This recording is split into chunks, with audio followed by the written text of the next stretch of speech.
Bonjour à tous. Nous allons aborder le second cours concernant l'écriture hébraïque. Nous avons vu la fois précédente les origines de l'hébreu en essayant de retrouver à partir des traces que nous avons d'écritures anciennes, d'écritures du Moyen-Orient ancien, ce qui va progressivement constituer l'alphabet hébreu. Donc je rappelle, nous avions parlé d'écriture primitive de type pictogramme, idéogramme, suggérant donc des idées, avec les cuneiformes qui venaient de Mésopotamie,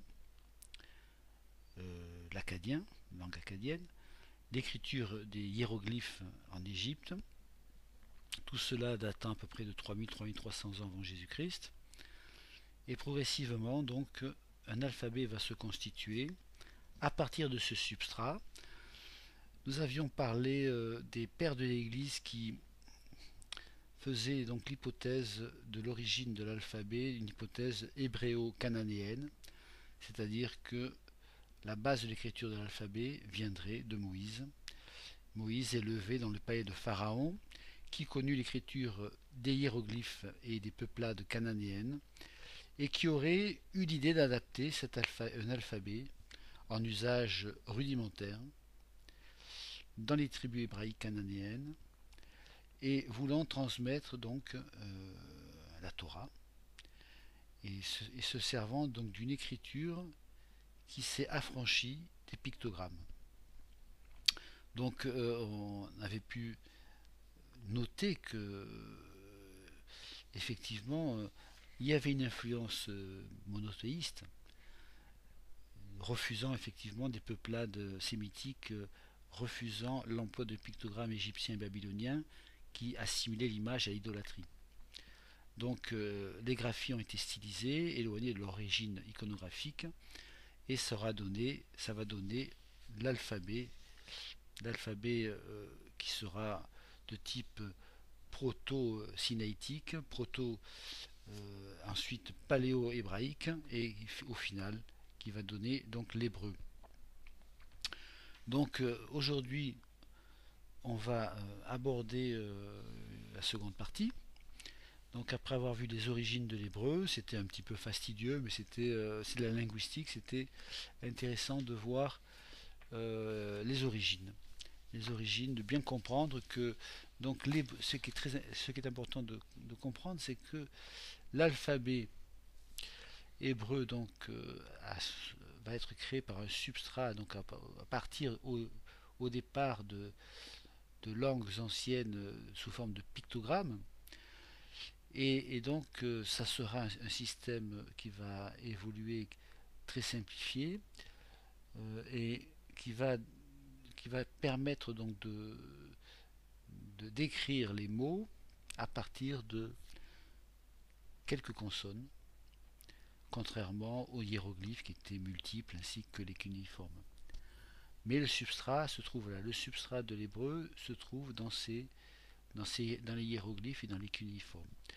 Alors ce qui est très intéressant, ce qu'il faut donc retenir, c'est que cet hébreu, cet alphabet qui va naître, va être constitué de lettres, et que ces lettres ont un sens parce qu'à l'origine ce sont des pictogrammes. Alors ce qui est extraordinaire, c'est que ces lettres ont un sens, et on va découvrir qu'elles vont constituer, et là c'est vraiment de l'inspiration, elles vont constituer des mots, et les lettres constituant le mot vont confirmer le sens du mot. Vous voyez. euh, alors ces lettres hébraïques vont être vont se décliner ensuite dans les langues occidentales du grec ancien et ensuite du latin. On va retrouver ces lettres, et peu de gens savent que finalement les lettres que nous utilisons dans le latin, eh bien, elles avaient un sens au départ qu'on a oublié. Euh, je prends un exemple. La première lettre de l'hébreu, le Aleph, eh bien, bon, on verra dans les cours suivants tout le sens qu'il y a derrière, mais derrière cette lettre-là, le Aleph va donner le alpha en grec qui va donner le A en latin. Vous voyez, le bet, la lettre bet en hébreu va donner en fait bêta en grec, alpha, bêta, donc tu viens de l'hébreu aleph, bet, et qui vont nous donner en latin le A et le B. Donc ces lettres latines, cet alphabet latin, eh bien, en amont, il y a le grec et il y a à l'origine l'hébreu. Alors ce qui est intéressant, donc comme je disais, c'est que ces lettres ont un sens. On a oublié ce sens des lettres et on va le redécouvrir dans les cours. Alors on va faire une petite pause musicale et on reprendra ensuite le cours en listant la liste, en donnant la liste des lettres et le sens. Légèrement, on en parlera du sens plus tard, mais disons donner déjà un premier sens et surtout de voir la répercussion qu'il y a eu sur nos alphabets grec et latin.